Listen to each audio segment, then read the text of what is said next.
Welcome to the country, gentlemen. If you were expecting Matt Efford, shame on you for relying on a Yankee for anything. I'm Ryan Nanni. With me, Spencer Hall, the man with a heart as wild as the open prairie and a brain as depraved as a condemned brothel. How are you, Spencer? Couldn't be better, sitting by a roaring fire with the Corbel champagne and a brand new Stetson on my head.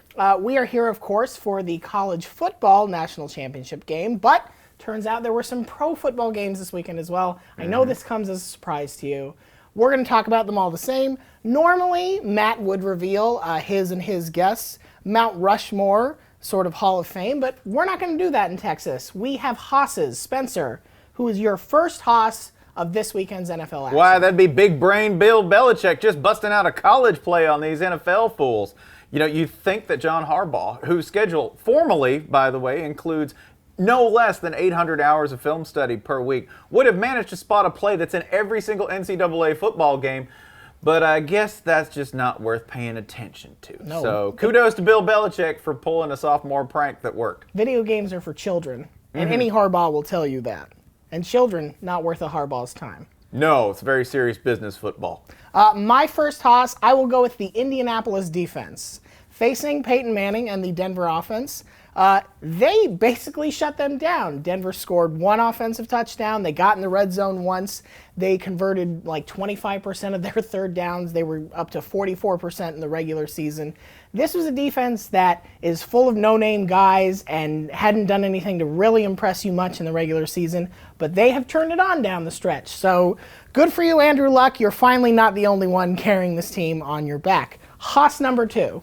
Hoss number two, he's only got one calf, but he owns the whole ranch, and that would be Aaron Rodgers, quarterback for the Green Bay Packers, who, injured and hobbling, managed to have a plus 300-yard game, made very few mistakes despite being harried at times by the defensive line of his opponent. I believe Aaron Rodgers would be my second Hoss of the week. Chris Christie already making calls to have him shut down under false pretenses. He did make a Cowboy sad, but in Texas we'll let him get away with that. My second Hoss, I will go with Russell Wilson, who, you know, that Seattle rushing game was very much tamped down by Carolina. A Carolina defense that has played well over the last month and a half.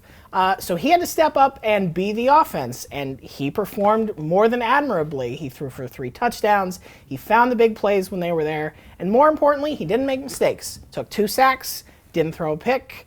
And, you know, Russell Wilson, it's hard to forget that he's still very young and pretty new to the NFL based on how he plays. Yeah, a veteran's poise and just a consummate playoff performance. We would be remiss, of course, if we did not bring some people out for shame on this here program.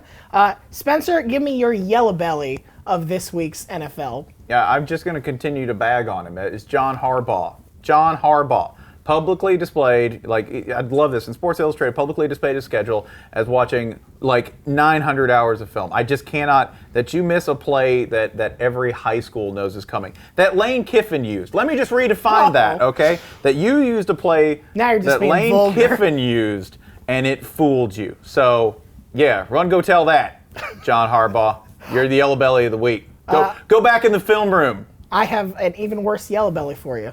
And that would be the NFL's catch rule.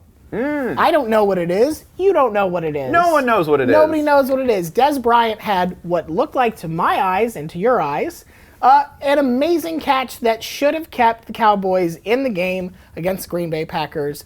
The refs on replay said otherwise. Why? I'm not really sure. Hopefully this is a rule that they will change down the line. I'm sure if they do, they will somehow make it only worse because that's how change works in the NFL. Remember, if this is how the law actually worked, a car wouldn't be yours the minute you walked out of it. You'd have to stay in the car, sleep in the car, okay? As long as you had the car in your possession, it would be yours. But the minute you walked out, free ball. That would save a lot of people who are behind on their car payments, though. So you could see how that goes both ways. See, the NFL, just setting the standard the rest of us should be living by anyway. Just making life better for the rest of us. Thank you, Roger. That is our time for this week's episode. I promise next week, Matt Efford will be back with all of his fancy dealings. Until then, thank you for watching SB Nation, and stay tuned for more. Y'all come back.